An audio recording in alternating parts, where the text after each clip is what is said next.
Muchas bendiciones. Dios levantará bandera por usted, Jehová. Nisi, muy buena enseñanza, unido al entendimiento, conocimiento, sabiduría, unido al Espíritu Santo. Dios te dé la siempre y revelaciones de Dios a usted, para que el que no conoce entienda, sos el atalaya a las naciones. Te cuide ese salmo. Vivo en Veracruz. Aquí la lucha es grande, pastor. Ore por este pueblo. Gracias por tener esa fe en nuestro Señor, que le siga usando y bendiciendo. Desde Honduras los saludó, gracias por su enseñanza. He aprendido mucho de la Biblia, por medio de su enseñanza, gracias a Dios. La Biblia dice que la vida es como neblina que pasa. Cuando te das cuenta te pones 30, 40, 50, 60. No veo a nadie de 70 aquí, ¿no? Nadie de 70, nada. Nadie de 80. ¿Hay alguien de 100 años aquí? La vida, por muchos años que la vivamos, es muy corta en comparación con lo que es la vida, la eternidad, ¿verdad? Así es que, como dice la Biblia, y esta palabra es para los jóvenes que están aquí, acuérdate de tu Creador en los días de tu juventud. No eches a perder tu juventud, porque si tú no fuiste un joven espiritual, tampoco serás un adulto espiritual. Si tus debilidades no lograste vencerlas en tu juventud, difícilmente las lograrás vencer cuando seas mayor. De hecho, hay hombres que cometen pecados con 40, con 50 años, pero no porque se les haya presentado de repente una tentación irresistible, sino que probablemente ese problema, esa debilidad, la has tenido toda tu vida. Y creíste que al casarte se solucionaba esa debilidad, y eso es añadir vestido nuevo en vestido viejo. Las tentaciones, la base para poder vencer toda tentación se pone ahora que eres joven. Si ahora no logras consagrarte al Señor, difícilmente cuando tengas 20 o 30 años más serás más espiritual. Por eso dice la Biblia, acuérdate de tu Creador antes de que vengan los días malos. Porque la juventud es muy bonita, ¿es verdad? Pero es muy corta. Es muy breve. Cuando te das cuenta dices, ¿dónde están aquellos años de 18, 20, 25 años? ¿Dónde están? Yo no los echo de menos para nada, créame sinceramente, no echo de menos para nada la época en la que fui joven, porque lo que he aprendido y el caminar con el Señor no lo cambiaría por 20 años o 30 años menos, en absoluto, en absoluto. Así es que aprovechen su tiempo. Déjense de estar tonteando con chicos y con chicas que al fin y al cabo no son de la voluntad de Dios para tu vida. Déjate de estar perdiendo en tonterías y por favor, si hay alguien aquí, no lo sé, por eso hablo desde la más absoluta libertad, porque como no conozco tu vida, ni tampoco me interesa mucho saberla, porque así predico con más libertad, porque si supiera detalles de tu vida, diría, me está hablando a mí. Y yo no necesito un micrófono para hablar contigo. Por lo tanto, yo comparto desde la libertad.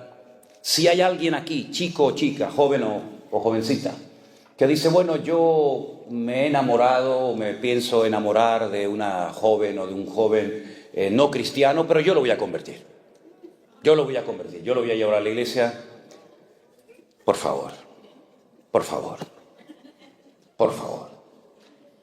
¿Y no será mejor conseguir a uno que ya está convertido? Y así no pierdes el tiempo a ver si se convierte, a ver si no se convierte, a ver si cree en la Biblia, a ver si no cree en la Biblia.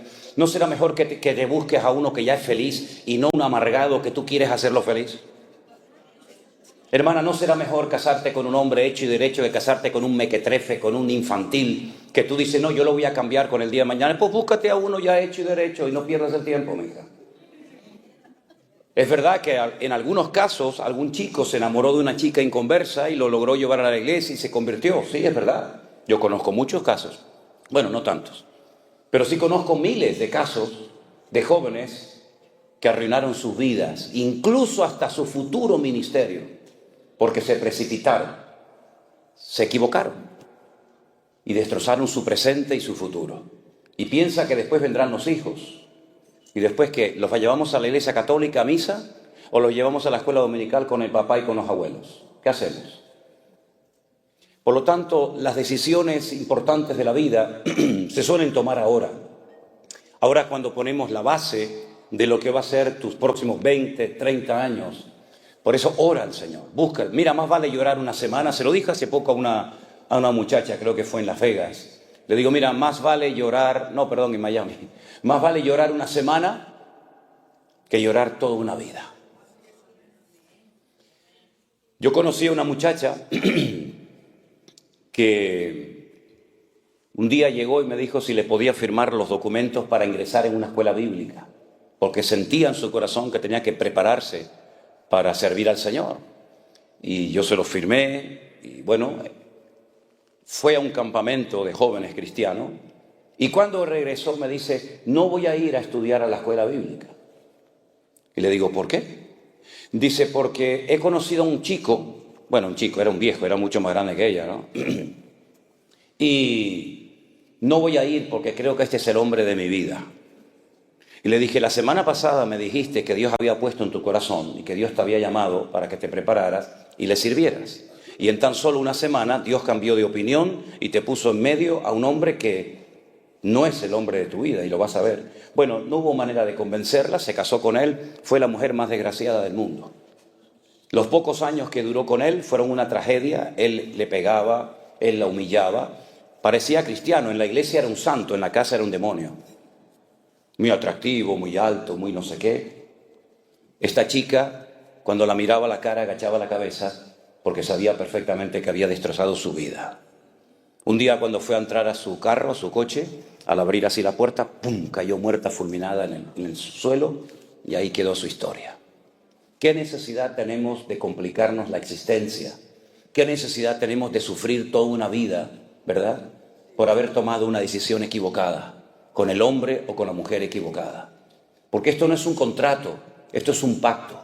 Incluso como creyentes, seamos honestos, podemos tener incluso problemas en los matrimonios, ¿sí o no? Aún siendo los dos cristianos, aún siendo los dos hijos de Dios y aún yendo los dos a la misma iglesia. Imagínate tú uniéndote en yugo desigual. ¿Quieres convencer a Dios de que el que está equivocado es Él y no tú? ¿Quieres convencer a Dios de eso?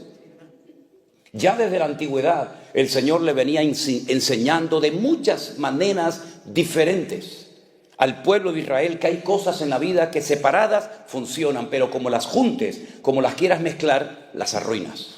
Miren, por ejemplo, la sal y el azúcar. Todos tenemos en casa un bote, un frasco con sal y otro con azúcar. Y por separado funcionan perfectamente. A mí me gusta tanto la sal como el azúcar. La sal es mal para la tensión, sí, pero yo tengo la tensión siempre por el suelo. Mi tensión siempre está por abajo de lo normal. Y mis pulsaciones son, en las noches llego a 38, 40 pulsaciones y durante el día no paso de 54, 55. Es así, toda mi vida ha sido así. Por lo tanto puedo comer toda la sal que me dé la gana. Y azúcar, vas a ser diabético. Un día comí 5 pasteles y me hicieron la prueba del azúcar y no tenía ni el mínimo. Así que puedo comer todos los pasteles que me dé la gana. Una maravilla, ¿no? Pero si usted junta en un mismo frasco azúcar y sal, lo estropea. Lo echas a perder. ¿Para qué sirve? Para nada. Para nada. Por eso el Señor en el Antiguo Testamento le decía a la gente, mira, cuando usted siembre su campo, a los agricultores, ¿verdad? No es como, por ejemplo, no sé aquí en Estados Unidos, pero por ejemplo en España, cuando alguien siembra maíz, entre planta y planta de maíz, por el centro siembra, por ejemplo, papas. Y así aprovecha, ¿no? Eso estaba prohibido en la Biblia. Usted está inutilizando la tierra. Los minerales que extrae la papa o el maíz son diferentes y al final le estás arruinando la tierra. Y por eso incluso hasta la tierra tenía que descansar cada 7 años. No se podían mezclar cosechas, no se podían hacer injertos, no se podía vestir una persona, hombre o mujer, con 2 tipos de materiales diferentes. No te podías vestir con un pantalón de lino y una camisa de lana o un jersey de cualquier otro material. Tenía que ser todo igual, de arriba abajo, vestido de lana o de algodón o de poliéster, pero no se podían hacer mezclas. Cuando ibas a arar el campo no se podía coger el yugo, ¿verdad? Ese trozo de madera y ponerlo sobre un buey y al mismo tiempo sobre un mulo o sobre un camello. Dice, no puedes unir yugos desiguales. Y todo eso el Señor los fue enseñando a lo largo de la historia para enseñarnos que hay cosas que mejor no las mezcles. Y Pablo dice, no se puede mezclar luz con tinieblas, porque no son compatibles. Y no sé por qué, pero usted sabe perfectamente, esto lo saben hasta los ateos, hasta los que no creen en Dios, que si usted tiene un saco de, pongamos de papas, hoy me dio por las papas, mañana hablaré de otra cosa. Si usted tiene un saco de papas y tiene una sola podrida, ¿por qué las 99 sanas no sanan, no cambian a la enferma? No funciona así, no sé por qué. La podrida, aunque sea una sola, dentro de 100, termina echando a perder a todas las demás. ¿Qué más quieres que te diga el Señor?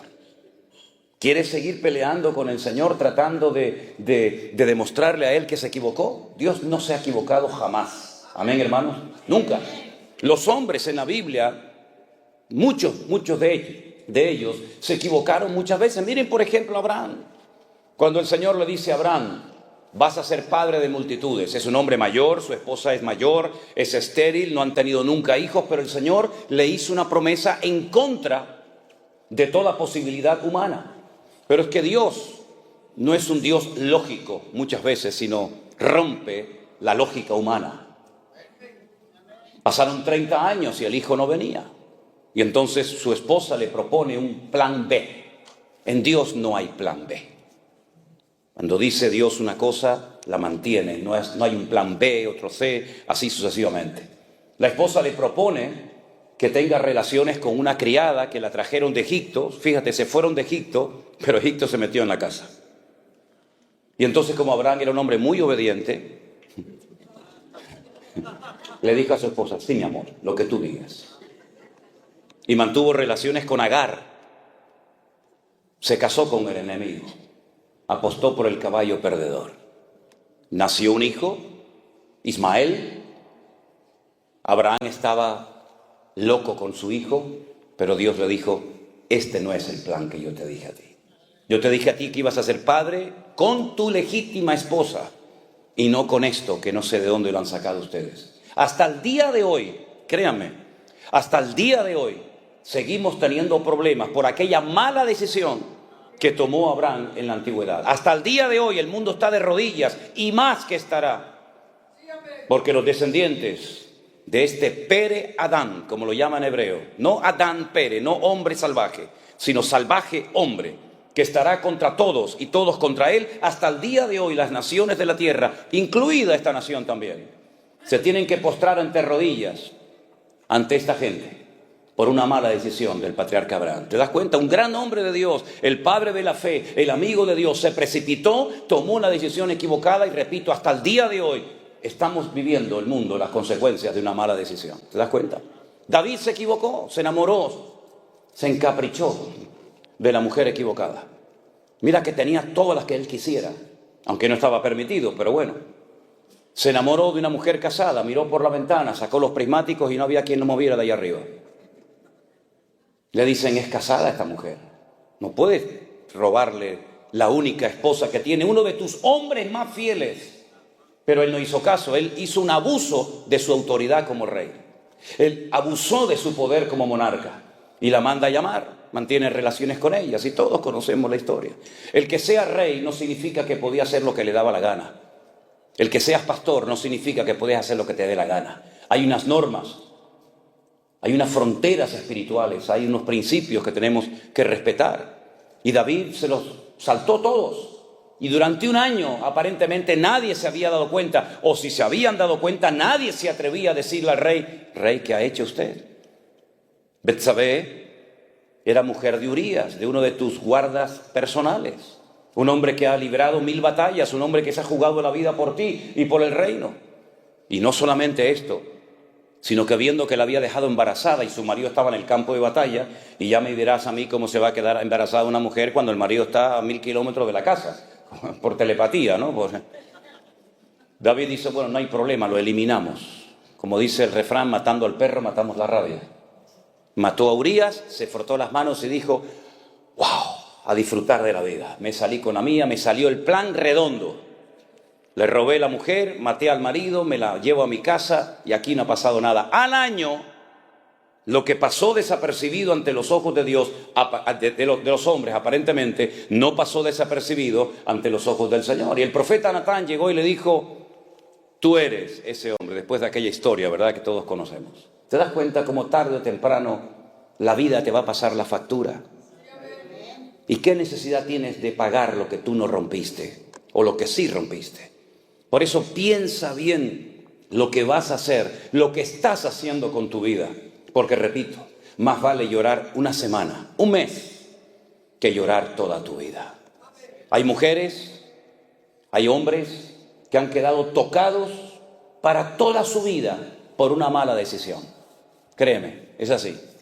Han quedado heridos, han quedado lastimados con su herida abierta y después de años todavía aún no se han logrado recuperar.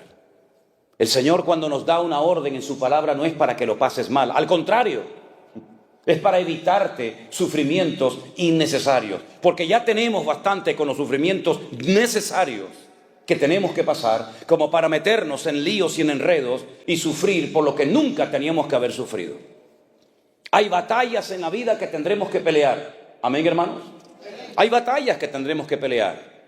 Pablo decía, yo he peleado la buena batalla, no la mala. Hay batallas en las que mejor no te metas, porque puedes terminar perdiendo tu vida o arrastrando a tus hijos, arrastrando a tus amigos y familiares al terreno equivocado.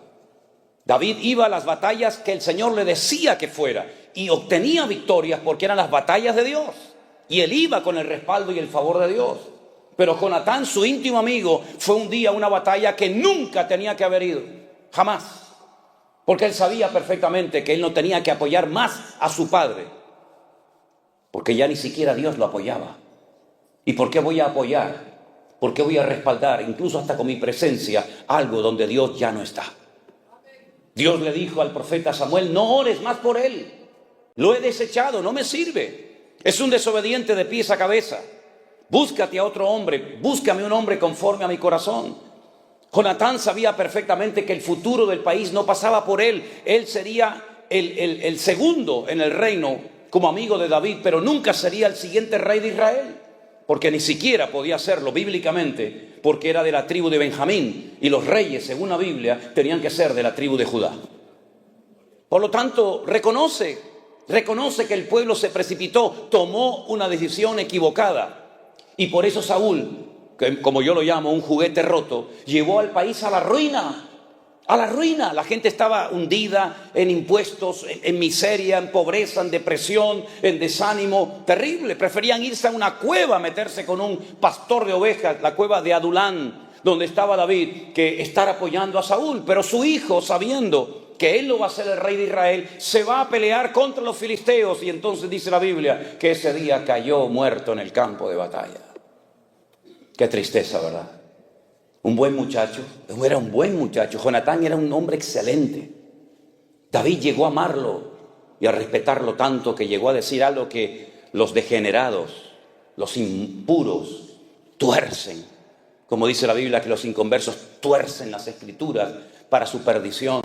David, cuando se entera de que ha caído en el campo de batalla su íntimo amigo Jonatán, llora a gritos, se rasga las vestiduras y dice, Jonatán, Jonatán, amigo mío, que tu amor me fue más dulce que el de las mujeres. Lloró por su amigo Jonatán porque murió en un lugar equivocado, apoyando a alguien que nunca tenía que haber apoyado, ni siquiera juntarse con él. Y murió por pelear una mala batalla. Pero David nunca cayó en el campo de batalla porque peleaba las buenas batallas donde Dios le decía que tenía que estar. ¿Qué batallas tú estás librando como hombre?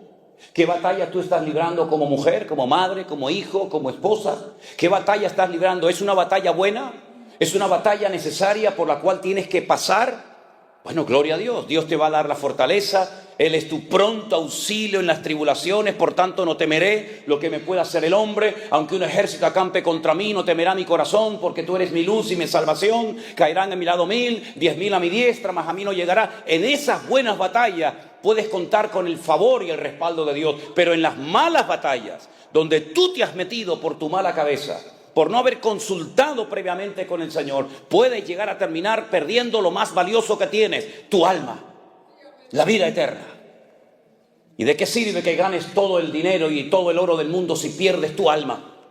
La Biblia llama al hombre que perdió su alma necio. Porque es un necio una persona que hipoteca su vida espiritual por una noche de placer.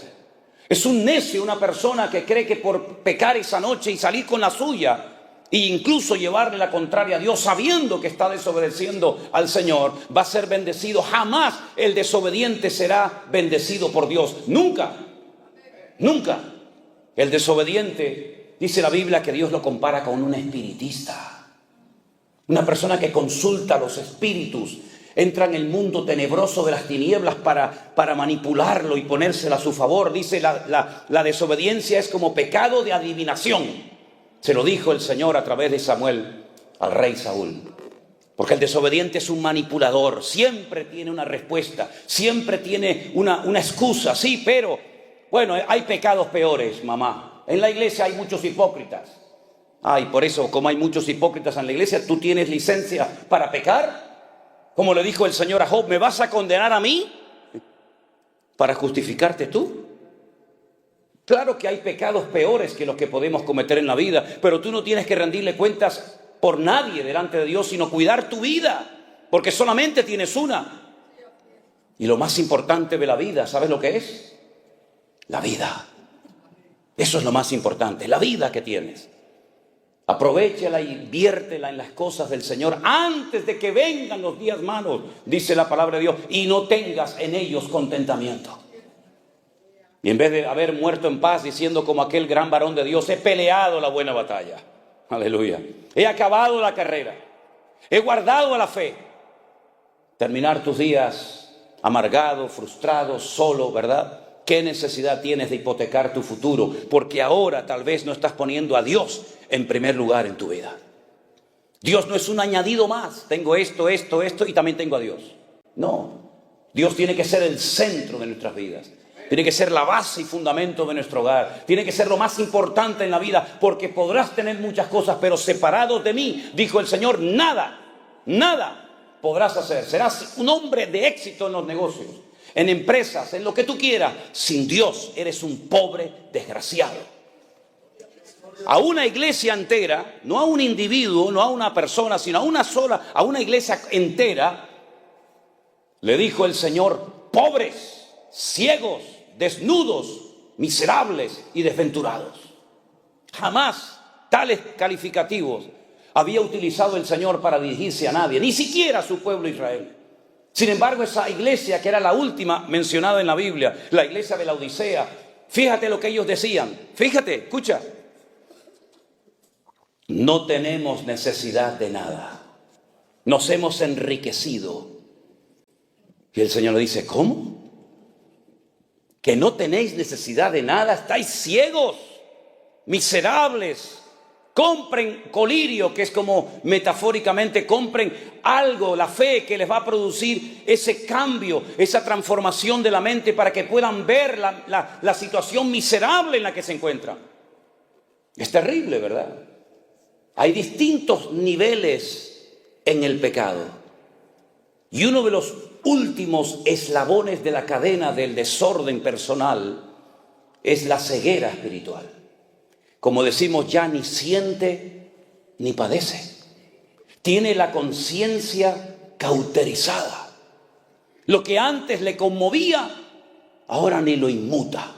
La palabra que antes lo quebrantaba y le hacía llorar, como tiene su entendimiento entenebrecido, como se ha acostumbrado a pecar, su alma ha perdido la sensibilidad y es capaz de venir a un culto y estar pensando en lo que va a hacer dentro de un rato y volver a pecar otra vez. Porque son las distintas etapas, los distintos niveles de endurecimiento del alma.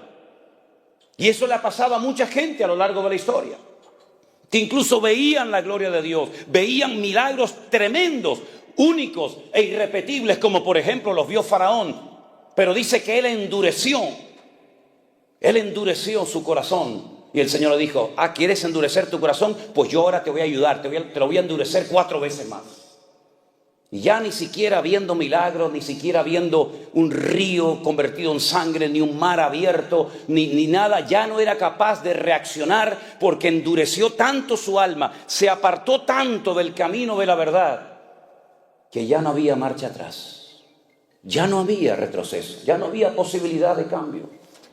Y nadie pasa de la noche a la mañana de ser un buen cristiano, de ser un buen hijo de Dios, a este nivel que estoy hablando. Pero es un proceso, hermanos. Denle importancia a las cosas pequeñas en su vida también, ¿saben? Denle importancia. ¿Saben estos árboles gigantes que ustedes tienen por aquí, por California, estas secoyas? En una ocasión se cayó una de ellas, apareció tumbada en el camino. Y la gente dijo, ¿qué ha pasado con este árbol milenario? Este árbol que ha sido el orgullo de toda esta comarca. Y la gente venía de todas partes del mundo a sacarse fotografías. Ayer no hubo tormentas, no hubo un viento huracanado, no hubieron rayos, relámpagos, sino, ¿qué pasó? La gente se preguntaba. Bueno, vinieron unos expertos y extrajeron trozos de madera de su interior. Y cuando los analizaron en el laboratorio, llegaron a la siguiente conclusión. El árbol por fuera parecía muy lindo, pero el árbol por dentro estaba podrido. Las termitas habían hecho su trabajo y lo habían comido y comido y comido y comido. No se veía el problema interno que tenía. Por fuera era todo fachada y apariencia, hasta que una mañana cayó. Guarda tu corazón, porque de él fluye la vida. Guarda tus ojos, y si te son tropiezo, arráncatelos. Mejor es entrar sin ojos al reino de Dios que bajar al infierno con tus dos ojos viendo perfectamente. Guarda tu mente, guarda tus manos, guarda tus pies. Haz pacto con tus ojos. Y si te dominan, cósetelos. Pero no permitas que con tu mirada, con tu boca, con tus oídos, con tu corazón, peques contra tu Dios, el cual te anhela celosamente. Y si tienes problemas con esto, con el dinero, cósete los bolsillos. Dile a tu esposa, cóseme el bolsillo. Porque no sé si esto era para el Señor o era el del bolsillo derecho. Creo que era este, no estoy seguro si era este. Si tienes problemas a la hora de administrarte, cósete los bolsillos. Y pídele al Señor que te enseñe a ser un sabio y obediente administrador de los recursos que Dios te ha dado antes de que te los quite y se los dé a otro más fiel que tú. Hermanos, ustedes ya no son niños en Cristo, llevan años escuchando palabra. No le estoy hablando a un grupito de niños de la escuela dominical que hay que enseñarles lo que es un versículo, un capítulo. Le estoy hablando supuestamente, se sobreentiende, a personas que ya tienen un nivel de conocimiento, de madurez. Ya algunos de ustedes llevan años en una, 2 o 3 o 20 iglesias. Tal vez incluso algunos de ustedes estuvieron sirviendo al Señor en la alabanza, en la predicación, en la enseñanza como misioneros. No lo sé, pero hermanos, cuando uno ya lleva tiempo en el Señor, es tiempo de que uno demuestre, no con palabras, sino con acciones, que verdaderamente hemos madurado y crecido en Cristo Jesús. Y se nos tiene que exigir más a los que somos maduros en Cristo que a los que recién empiezan. Pero saben a veces lo que he visto, terrible, que a veces los nuevos, los que empiezan, le dan ejemplo a los viejos. Son más puntuales, son más consagrados, puedes contar con ellos para todos, ¿verdad? Y eso no debe ser así. La Biblia dice, Pablo le habla a los Corintios, 1 Corintios 13, cuando yo era niño, ¿qué hacía? Hablaba como un niño, pensaba como un niño, vivía como un niño, me comportaba como un niño, mas cuando ya fui hombre, dejé lo que era de niño. ¿Qué eres tú hoy? ¿Te hablo como un niño o como un hombre? Dime. ¿Cómo quieres que te trate y cómo quieres que te ministre? ¿Como niño? Pablo dijo, cuando fui a vosotros no pude hablaros como espirituales. No pude. Quería, pero no podía. Porque aún sois niños. Niños carnales, inmaduros. ¿Y en qué se basaba Pablo para llamarles niños carnales? Dice, no sois niños y andáis como hombres, habiendo entre vosotros celos y disensiones. Y diciendo, yo soy de Pablo y yo soy de Apolo. ¿Eso es una señal de madurez? ¿Eso es una señal de madurez? Por eso tuve que dar leche, porque no erais ni sois capaces todavía, pues habiendo entre vosotros celos, iras y contienda, no sois carnales y andáis como los hombres. Pero ojo, eso lo dice Pablo en el capítulo 3 de Primera de Corintios. Pero si usted lee Primera de Corintios capítulo 1, Pablo dice, hermanos, doy gracias al Señor de que nada os falta en ningún don. Nada. La única iglesia de toda la cristiandad que podía presumir, entre comillas, de tener todos los dones dentro de la congregación, todos. Y Pablo menciona en 1 Corintios 12, 9 dones. No son los únicos. Hay otra lista en Romanos 12, que usted tiene que leerla también. Pero en 1 Corintios él menciona 9 dones, clasificados en 3 grupos diferentes. Dones de poder, dones de expresión, dones de revelación. Ningún don falta en la iglesia de Corinto. Capítulo 1. Capítulo 3. Niños, inmaduros, carnales.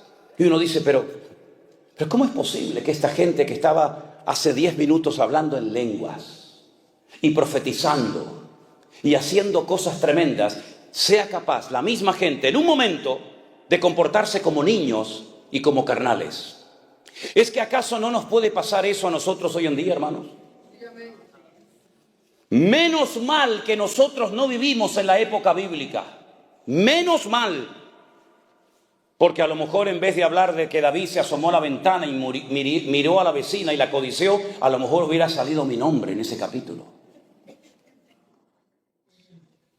Menos mal que yo no estaba la noche que Jesús dijo, hay uno de vosotros que me va a entregar. Y también le dijo a uno de ellos, y antes de que el gallo cante 3 veces tú me negarás. Menos mal que yo no estaba esa noche en esa habitación. Porque a lo mejor en vez de hablar de Pedro, hubiera salido mi nombre diciéndose, yo no conozco a este hombre, no lo conozco, no sé quién es. Menos mal que nosotros no nacimos en aquella época. Porque la Biblia habla de Demas, la Biblia habla de Alejandro, la Biblia habla de Pedro que negó al Señor, la Biblia habla del pecado de David, la Biblia habla de tantos pecados de hombres, pero ¿por qué no estábamos nosotros allí? Porque si hubiéramos estado nosotros allí, amigo, otro gallo cantaría. Capaz que en vez del nombre de ellos, sería nuestro. ¿No crees? Ese hombre Pedro que caminó por encima de las aguas, que con su sombra en la iglesia primitiva, dice que cuando caía su sombra sobre los enfermos, muchos de ellos eran sanados. Ese mismo hombre, cuando el Señor en el norte de Israel, donde tú estuviste, Jeremías, en Banias, en Cesarea de Filipo, pregunta al Señor, ¿quién dicen los hombres que soy yo? Todos mantuvieron el más absoluto silencio.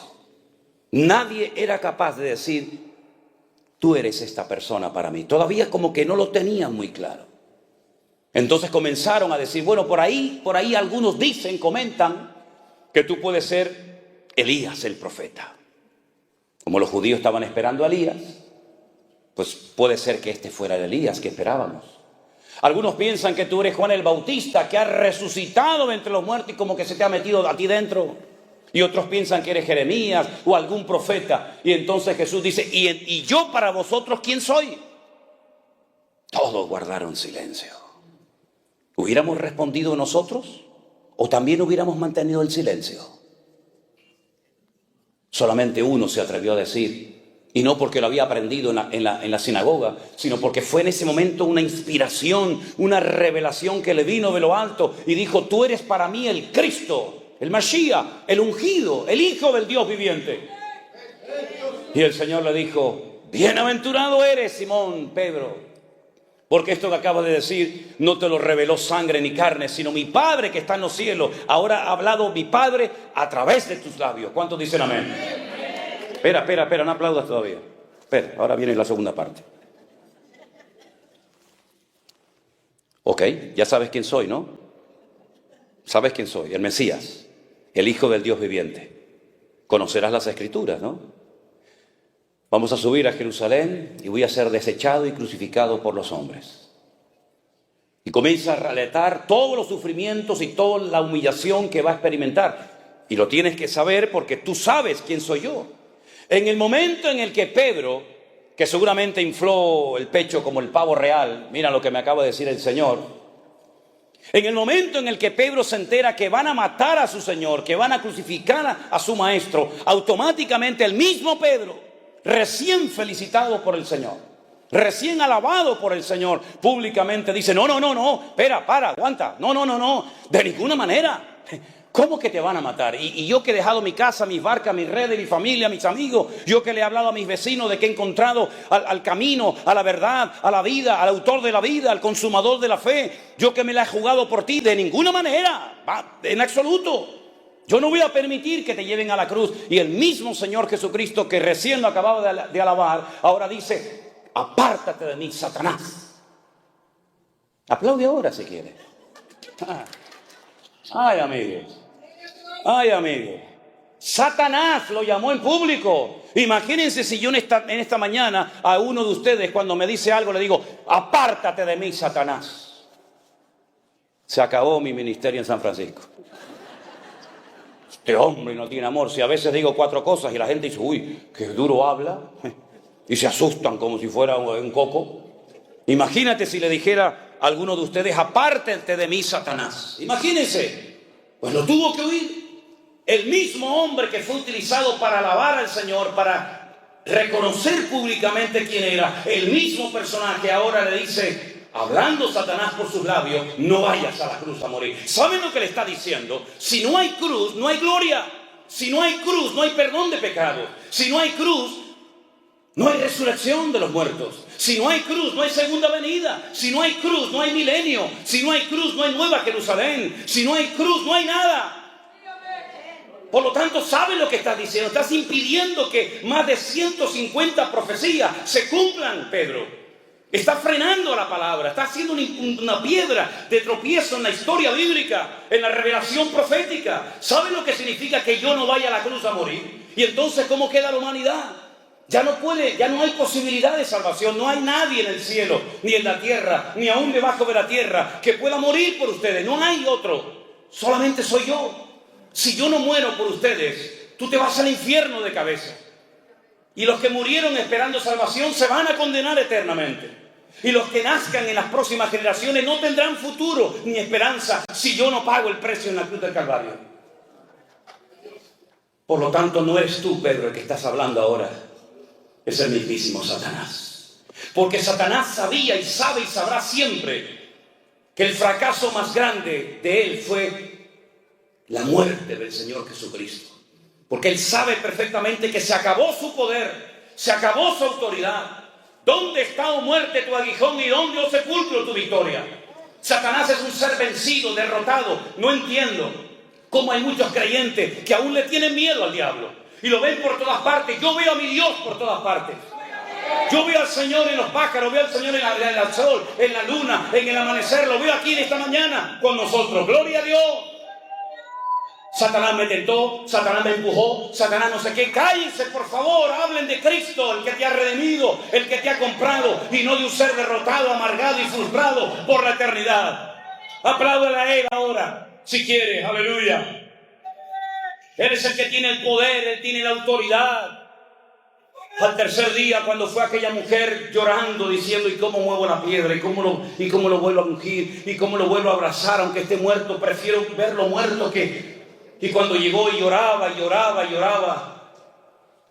alguien le dijo, no busques entre los muertos, no llores más, ya se acabaron las lágrimas, No busques entre los muertos al que vive, porque ha resucitado de los muertos. Y cuando vamos a Jerusalén, uno de los lugares tal vez más importantes que visitamos es, sin lugar a dudas, ¿verdad?, la tumba vacía. Nunca me olvidaré cuando una hermana me dice, pastor, ¿y qué venimos a ver aquí? Digo, aquí, nada. Aquí, nada. Gloria a Dios que no venimos a ver nada. Porque por ahí están los famosos enterrados y la gente va en peregrinación a ver sus tumbas y a ponerle flores. Gloria a Dios que no hay tumba llena del cuerpo de los huesos de Jesús, sino que Él venció a la muerte y demostró que era lo que dijo Pedro. Tú eres el Cristo, el Hijo del Dios viviente. ¡Aleluya! Él está vivo. Por lo tanto, mis queridos hermanos, pensemos lo que vamos a hacer con nuestras vidas. Lo he dicho muchas veces cuando yo oí esto por primera vez en mi vida. Y oí a aquel hombre, aquel predicador que decía, Él murió por ti, Él resucitó al tercer día. Yo decía, Dios mío, si esto es verdad, si lo que este hombre está diciendo es verdad, yo se lo tengo que contar a todo el mundo. ¿O es que acaso meten todos los días a un señor después de haberlo humillado, maltratado y crucificado en un sepulcro, y a las 72 horas sale caminando como si nada. Eso no ha pasado nunca en la historia, jamás. Es decir, que ni los romanos, ni Pilato, ni Herodes, ni Anás, ni Caifás, ni el infierno, ni nadie pudo detener que él saliera de la tumba. Yo decía, Dios mío, si lo que este hombre está diciendo es verdad, se lo voy a contar a todos mis amigos, se lo voy a contar a todos mis familiares, hasta a mis enemigos se lo voy a contar. Porque esto es el mensaje más grande que jamás en la vida un ser humano puede contar. No hay ningún mensaje político, ningún mensaje de ninguna índole que se pueda comparar con este mensaje. Y por eso, al poco tiempo, el Señor me llamó a su obra. Y por más de 41 años, lo único que he hecho en mi vida es hablar y predicar de Él, porque Él es el único que puede cambiar las vidas, romper las cadenas, cambiar las circunstancias, unir a los matrimonios, transformar a las personas destrozadas por el diablo. ¿Por qué? Porque ahora el poder y las llaves las tiene Él. Por eso le dijo a Juan en la isla de Patmos, yo me ore, Juan, tranquilo, no te preocupes, yo sé que te doy miedo, porque nunca me has visto así. Con los ojos como llama de fuego, con los cabellos blancos como la lana y con una voz como si fuera estruendo de muchas aguas. Yo sé que has caído a mis pies como muerto, pero no tengas miedo, Juan, no te preocupes. Yo soy el primero y el último, el que estuve muerto, mas he aquí que vivo por los siglos de los siglos, amén. Y tengo las llaves de la muerte y del Hades. Y el que tiene las llaves es el que tiene el poder y la autoridad. Y yo soy el que tengo la autoridad arriba en el cielo, abajo en la tierra y aún debajo de la tierra. Yo tengo autoridad, yo tengo poder porque he vencido al diablo y a sus demonios. Y esa autoridad no se la llevó el Señor a la gloria. El Señor nos dio esa autoridad a ti y a mí como cristianos. Por eso dice la Biblia en Marcos, id por todo el mundo y predicad el evangelio a toda criatura.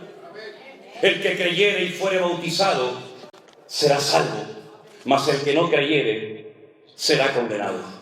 Por eso dice la Biblia, en mi nombre echarán fuera demonios, en mi nombre hablarán nuevas lenguas, en mi nombre pondrán las manos sobre los enfermos y sanarán. Porque no es un nombre de un cadáver, no es un nombre de un muerto, no es un nombre de un santo, de una virgen, de un párroco, de un papa. Es el nombre sobre todo nombre.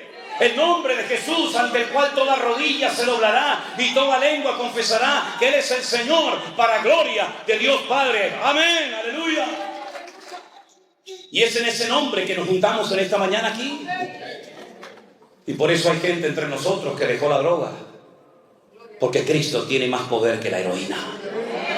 Y por eso hay gente que salió de la santería y de la brujería, porque Cristo tiene más poder que los demonios. Y me da igual si matan pavos, si ponen velas negras, si echan agua de coco. Me da igual lo que hagan. El que controla y tiene las llaves no es el santero y el brujo de la esquina, que cuando le llama a la gente para, dígame por favor si mi marido va a venir, dígame si está con otra, tráigamelo por favor y dígame si voy a ser feliz, le dice, ¿y cómo se llama usted? Hágame el favor, caballero, usted me va a arreglar la vida y no sabe ni cómo me llamo. Empecemos por ahí. Dígame cómo me llamo, dígame el número de mi pasaporte, dígame el número de zapatos que uso, dígame el número de zapatos y de pantalones y de calzoncillos que uso, dígamelo. Dígame qué comí la semana pasada, dígame cómo duermo, dígame qué es lo primero que hago al acostarme, al levantarme, dígamelo.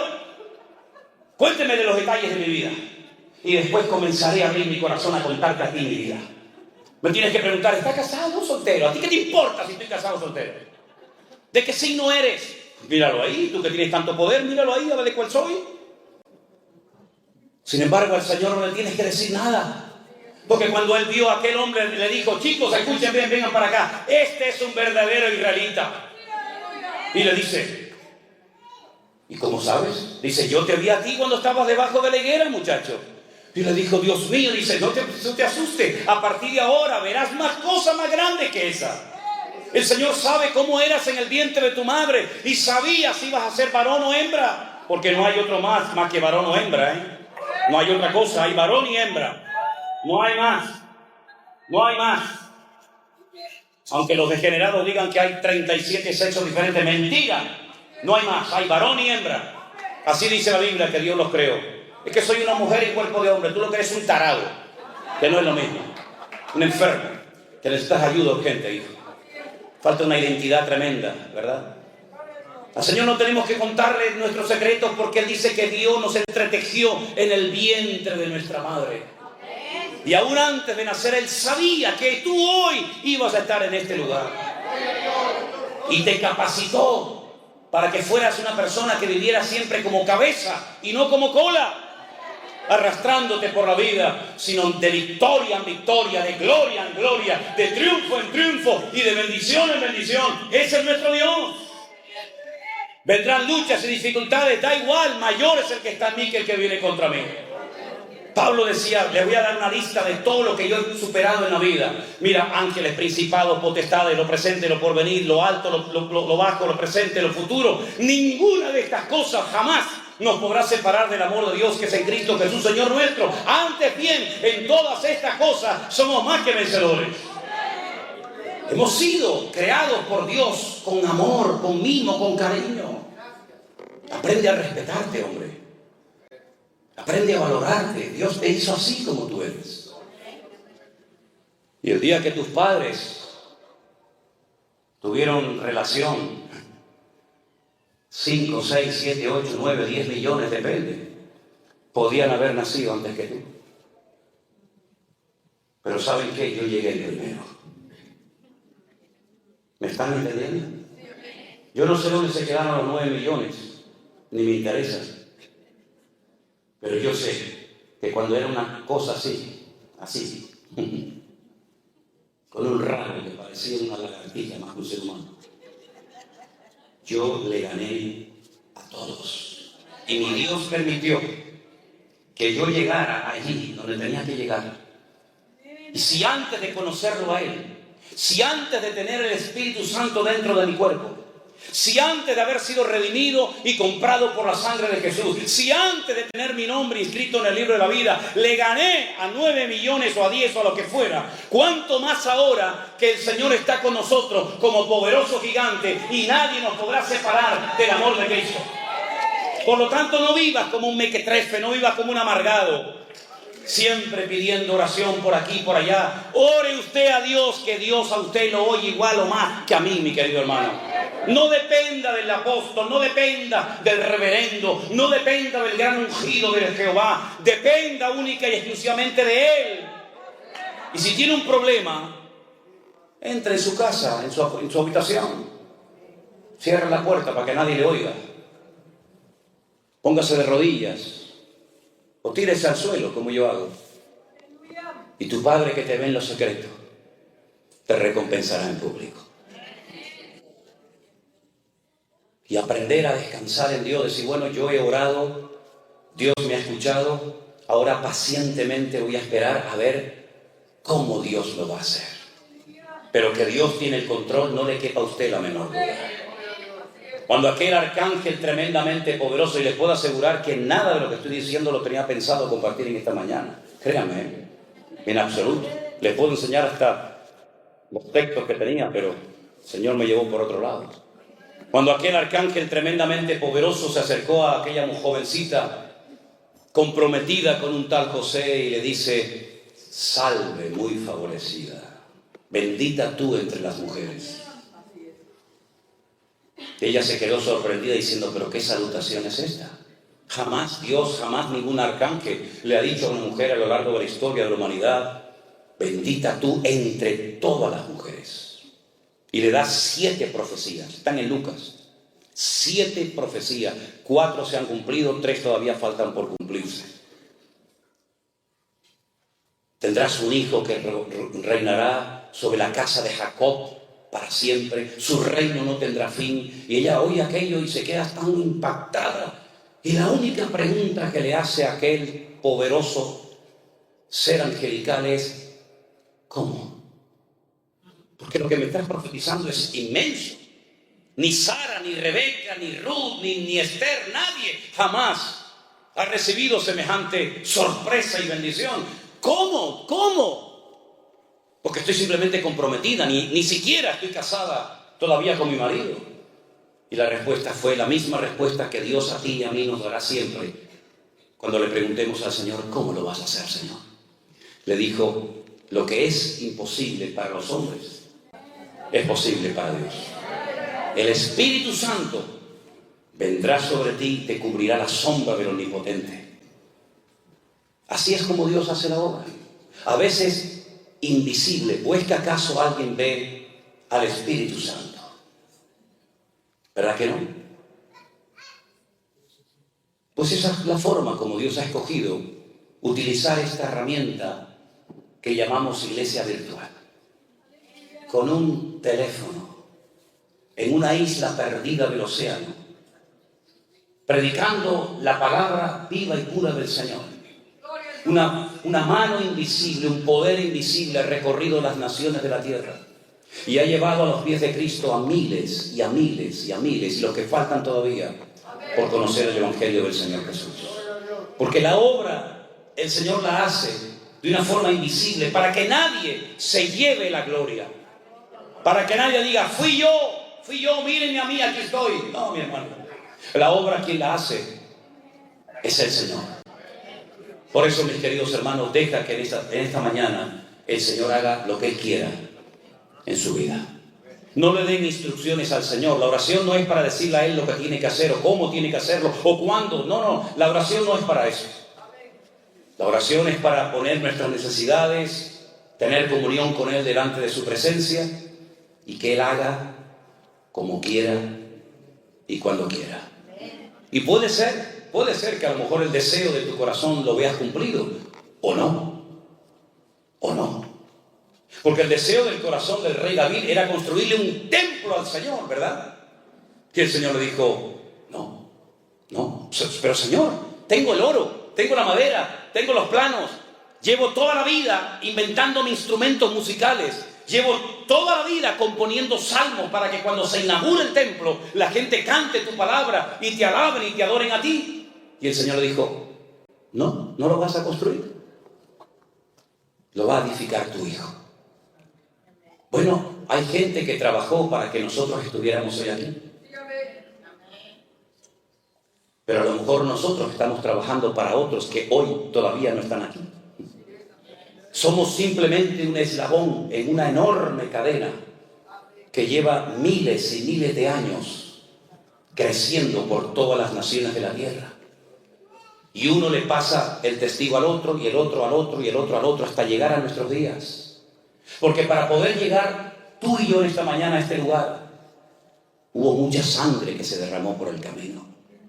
Y para yo poder abrir una Biblia y leerla, hubo mucha gente que murió quemados en la hoguera. Lejos de aquí, pero que murieron quemados. Y para que yo pudiera tener una palabra y decir, mira, el Señor dijo esto y dijo aquello, y para que la pudiéramos entender en nuestros propios idiomas y lenguajes, hubo un sacrificio tremendo que otros tuvieron que hacer para que hoy yo aquí sentado en este lugar tan hermoso pueda disfrutar y alabar a mi Dios. Pero nuestros hermanos en el pasado pagaron un precio elevadísimo. Y por eso yo quiero concluir en esta mañana diciéndoles a los hermanos de la iglesia virtual, porque hay hermanos tal vez de otras congregaciones y ahí yo no entro, pero los hermanos de la iglesia virtual vamos a estar preparados para lo que viene. Vamos a estar preparados. Porque en la Biblia vemos que Dios le daba tiempo a su pueblo, tiempo a sus siervos, para que se prepararan adecuadamente, para que cuando llegara el momento estuvieran preparados y aquel día no les sorprendiera, como dijo el Señor, como ladrón en la noche. Noé pasó por el diluvio, sí, se lo comió todo. Pasó por todo el diluvio, desde el día 1 hasta el último día, pero estaba preparado. Dios le dio tiempo para que se preparara. Y fue más el tiempo que duró la preparación que el tiempo que estuvo dentro del arca. En el arca estuvo 1 año, preparándose estuvo 120. ¿Verdad? Por eso es muy importante que estemos preparados. Y yo les voy a decir algo que a lo mejor a más de uno le va a sorprender, pero a mí me da exactamente igual lo que usted opine. Procuren tener como mínimo para una semana comida y agua en su casa. Si me equivoco y no pasa nada, no pasó nada. Pero procuren, queridos hermanos, prepararse por si viene un gran terremoto como le vino a nuestros hermanos en Turquía el otro día. que yo estaba en Israel y me dijeron, 300 personas han muerto esta noche. Digo, ¿ah? 300 personas, 300. A los pocos días había 50.000, 60.000, 70.000, 100.000 y nunca se sabrá cuántas personas murieron allí en ese terremoto. ¿Son ellos peor cristianos, los hermanos que murieron, iglesias que se cayeron, pastores que murieron, jóvenes que murieron que nosotros? Estemos preparados, queridos hermanos. Los tiempos que se avecinan no son tiempos fáciles, ni para la economía, ni en el mundo espiritual, ni para la familia. ¿O es que no estamos viendo cómo el mundo está, hermano, entrando en un sistema, en un caos, como yo digo, en coma? ¿No estamos viendo cómo las familias están siendo sacudidas en todas partes del mundo? Lo que le enseñan a nuestros hijos en las escuelas y en las universidades, jamás pensábamos que iba a ocurrir en nuestro tiempo, pero ya lo estamos viendo, ya está aquí.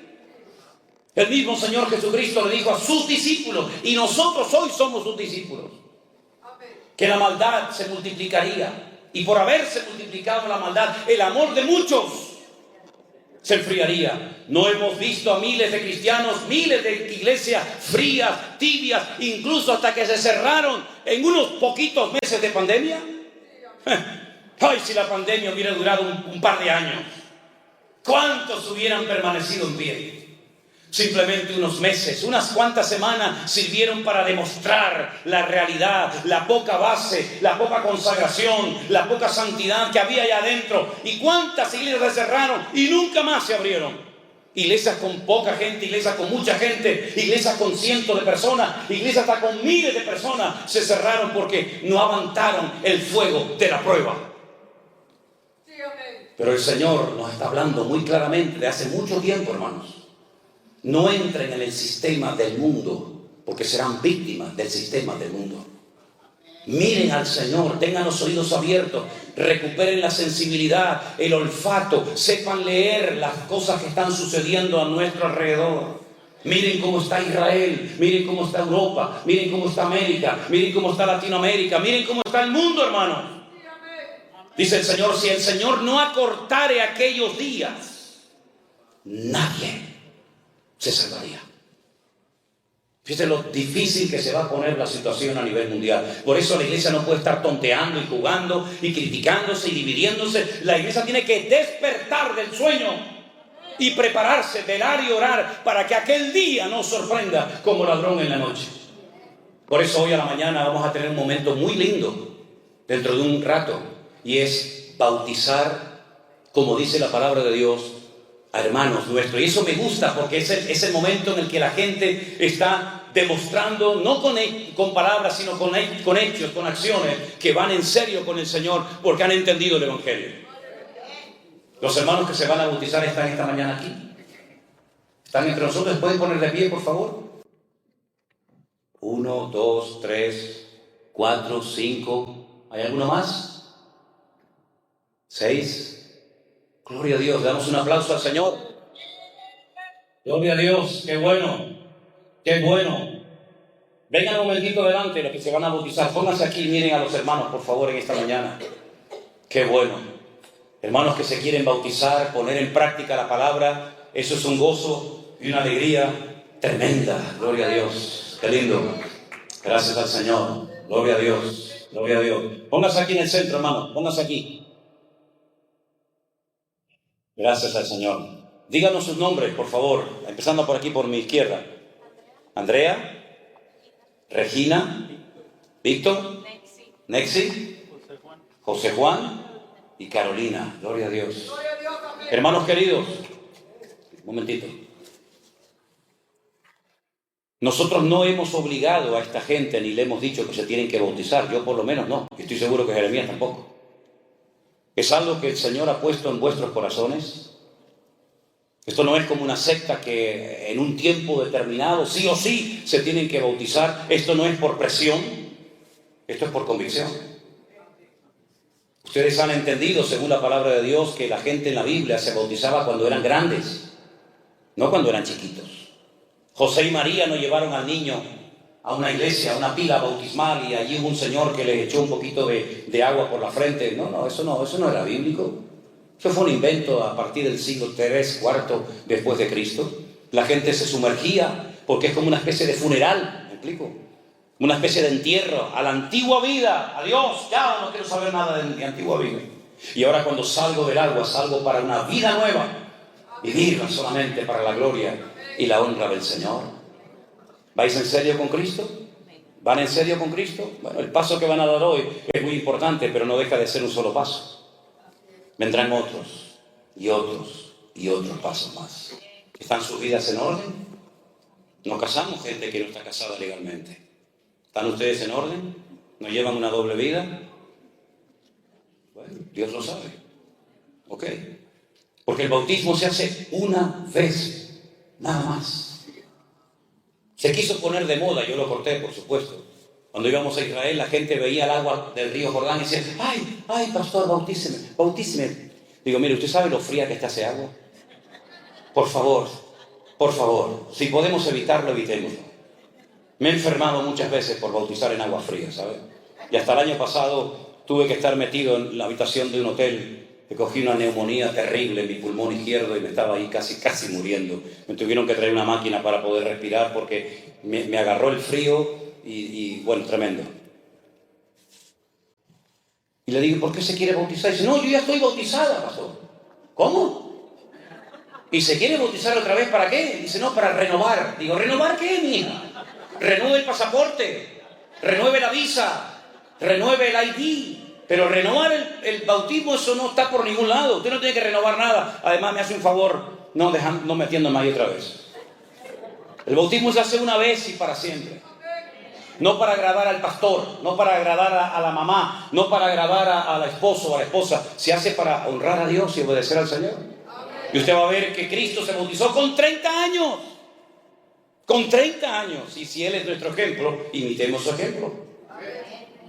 Los discípulos bautizaban a gente que se convertía, se arrepentía y luego querían bautizarse, no al revés. En la Iglesia Católica se asustó durante siglos a la gente diciéndole que si los niños no eran bautizados se iban al limbo. ¿Y eso dónde está? Al limbo. Claro, decir que el niño no bautizado se iba al infierno era muy duro, ¿no? Muy fuerte. Y al cielo, pues como que no. Entonces inventaron el limbo. Pero ustedes saben, los católicos deben de saber esto. El papa que dimitió y que se murió hace poquito, el viejito Ratzinger, él dijo que el limbo era mentira, que no existió y lo quitó de la Iglesia Católica. Eso muchos católicos no lo saben. Entonces el católico tiene 3 sitios donde dice que va una gente cuando se muere. ¿Sí? El cielo, el infierno y un punto intermedio que te pone la temperatura, depende de las misas que hagas aquí, se llama el purgatorio, donde purgas, ¿no? Donde purgas las penas. ¿Y cómo las purgo si estoy allá? No pasa nada, yo dejo dinero para que mi madre, mi primo y mi sobrino hagan misas y recen el rosario por mí, y el Dios te salve María, llena eres de gracia, el Señor es contigo, todo eso, y cuando hagan muchas de esas cosas, entonces yo salgo del purgatorio. ¿Y cómo me entero cuando salió el viejo del purgatorio? Eso es un misterio, eso nadie lo sabe. Puede salir a la semana, puede salir a los 20 años, a los 100 años, depende de cómo era el viejo por dentro, ¿verdad? Terrible, ¿no? Si ustedes no se bautizan y se mueren, que no quiero que se me muera nadie hoy, ustedes son cristianos, ustedes se van a la presencia del Señor. El ladrón en la cruz no se bautizó y el Señor le dijo, hoy estarás conmigo en el paraíso. Y no se bautizó, no podía bautizarse evidentemente. No podían bajarlo de la cruz y volver a clavarlo otra vez. Pero en el caso de ustedes, voluntariamente, ¿sí? Han decidido bautizarse. Porque quieren seguir al Señor, quieren dejar su antigua vida y quieren hacer las cosas decentemente y con orden. Gloria a Dios. Así que vamos a orar por ustedes, ¿sí? Hermanos, nos ponemos de pie, por favor. Vamos a orar por estos hermanos. Gloria a Dios. Qué gozo tan grande poder bautizarlos. Qué gozo tan grande el poder compartir con ustedes este día inolvidable en el que ustedes van a bajar a las aguas y algo que ya ha pasado en tu interior, en tu corazón, que es morir a la antigua vida, ustedes lo van a manifestar con ese acto del bautismo. Oramos, hermanos. Bendito Padre Celestial, muchísimas gracias, Dios mío, en esta mañana por este privilegio que nos da de poder estar aquí juntos con estos hermanos que han nacido de nuevo, que te han recibido, te han conocido en sus corazones como su Señor y como su Salvador personal.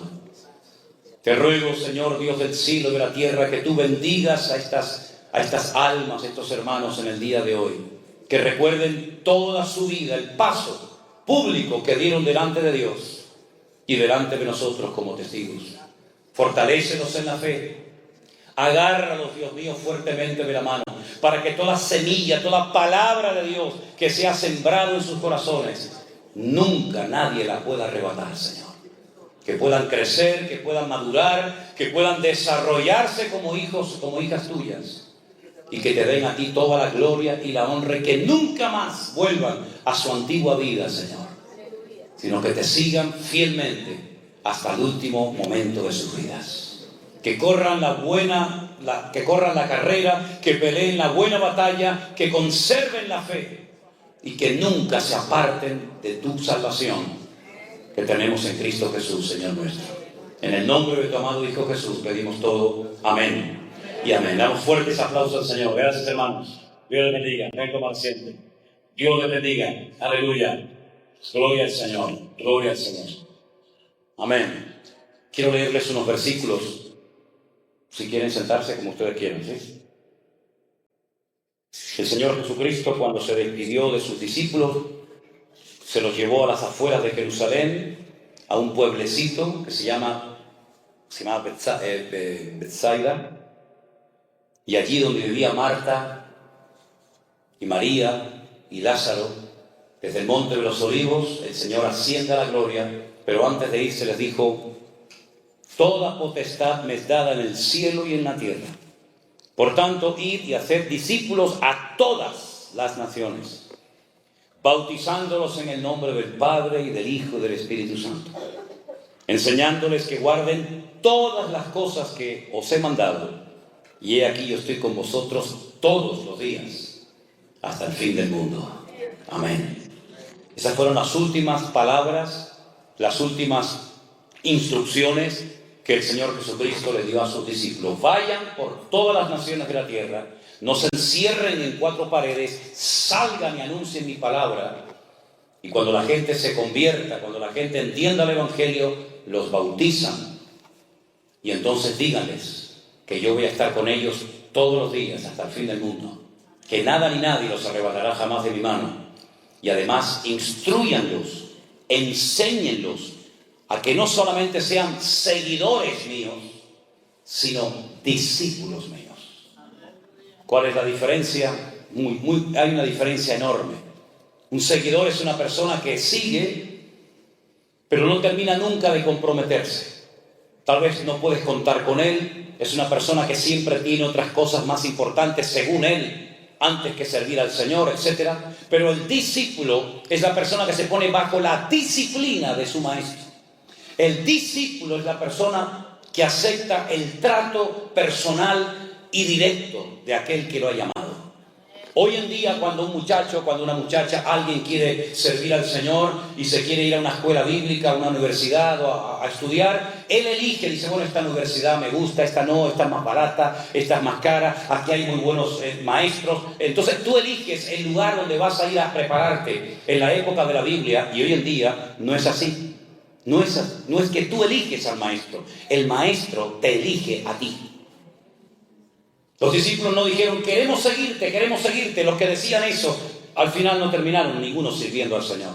Pero cuando el Señor dijo: Pedro, ven, Tomás, vente, Bartolomé, ven, Santiago, Felipe, vengan, Él los llamaba. ¿Y qué significa? Que el Señor tomaba, el maestro toma la iniciativa de llamar al discípulo, número uno. Número dos, de preparar al discípulo. Y número tres, de cubrir todas sus necesidades. Y esto muchos no lo saben. Si Dios te llama, Dios te capacita y Dios te sustenta. Le dijo el Señor un día a sus discípulos: ¿os faltó algo cuando yo los envié a predicar? Díganme la verdad. ¿Os faltó comida? ¿Os faltó calzado? ¿Os faltó alimento? No, Señor. Porque el discípulo estaba tranquilo, porque el que lo llamaba cubría todas sus necesidades. Wow. Entonces, si nosotros queremos ser discípulos de Cristo, no os afanéis por el día de mañana, ni os rompáis la cabeza diciendo qué comeremos, o qué beberemos, o qué vestiremos, porque así piensan los gentiles, los que no son discípulos. Mirad las aves del cielo que no trabajan, ni siembran, ni guardan en granero, y mi Padre Celestial las alimenta. ¿No hará con vosotros mucho más, hombres de poca fe? Por lo tanto, mis queridos hermanos, si somos verdaderamente discípulos de Cristo y no tan solamente seguidores del Maestro, podemos dormir tranquilos que mi Dios suplirá todas mis necesidades conforme a sus riquezas en gloria en Cristo Jesús. Lo último que a usted le tiene que preocupar siempre es lo económico, que es lo que generalmente es lo que más le preocupa a la gente. ¿De qué voy a comer? ¿Dónde voy a vivir? ¿Y cómo voy a pagar la gasolina? ¿Y cómo voy a viajar para acá? Eso es lo último de lo cual usted tiene que preocuparse. ¿Usted qué tiene que hacer? Buscar primeramente el reino de Dios y su justicia, y todas las demás cosas vendrán por añadidura. Cada vez que hacemos un viaje, nos vamos cargados con un montón de ropa. Yo no pido nada a nadie, jamás. Pero si a alguien me va a regalar algo, que no estoy pidiendo nada, porque ya no me cabe más, por favor, no me cabe. Me han regalado hasta collares para mi perro. Lo que nunca en la vida, un collar de luces, con LED, con GPS para el perro, increíble. Por favor, acierten con la talla. Acierten, porque o me dan camisitas así de niño pequeñito, o me dan camisas así de hombre gigante. Yo ni soy tan chiquitito, ni soy tan grande. Menos mal que las cosas grandes se las doy al mando. ¿Verdad? Pero, hermanos, no se preocupen por la ropa, no se preocupen por la comida. Yo creo que comemos más de la cuenta, ¿no les parece? Mírese así, haga así. Mírese un momentito así. ¿Se ve todavía el cinturón o ya no se lo ve? ¿Y se nota el cinturón? ¿Se puede amarrar así? ¿Se puede amarrar los zapatos? O dice, uy, ya no me puedo ni mover. Hermanos, comemos más de la cuenta. Comemos más. Podríamos estar días y días sin comer, con toda la grasa que lleva por dentro, con todo el McDonald's que se ha metido. Usted puede vivir semanas enteras, hermano, créame. No se preocupe por la comida. No se preocupen por la comida. Es más, uno se siente mejor cuando no come que cuando come. Yo, por lo menos a mí. Me siento mejor. Por lo tanto, mis queridos hermanos, nuestra prioridad no es esas cosas. Nuestra prioridad es servir al Señor. Que Dios les bendiga, queridos hermanos. Fuertes aplausos a nuestro Dios. Manos firmes.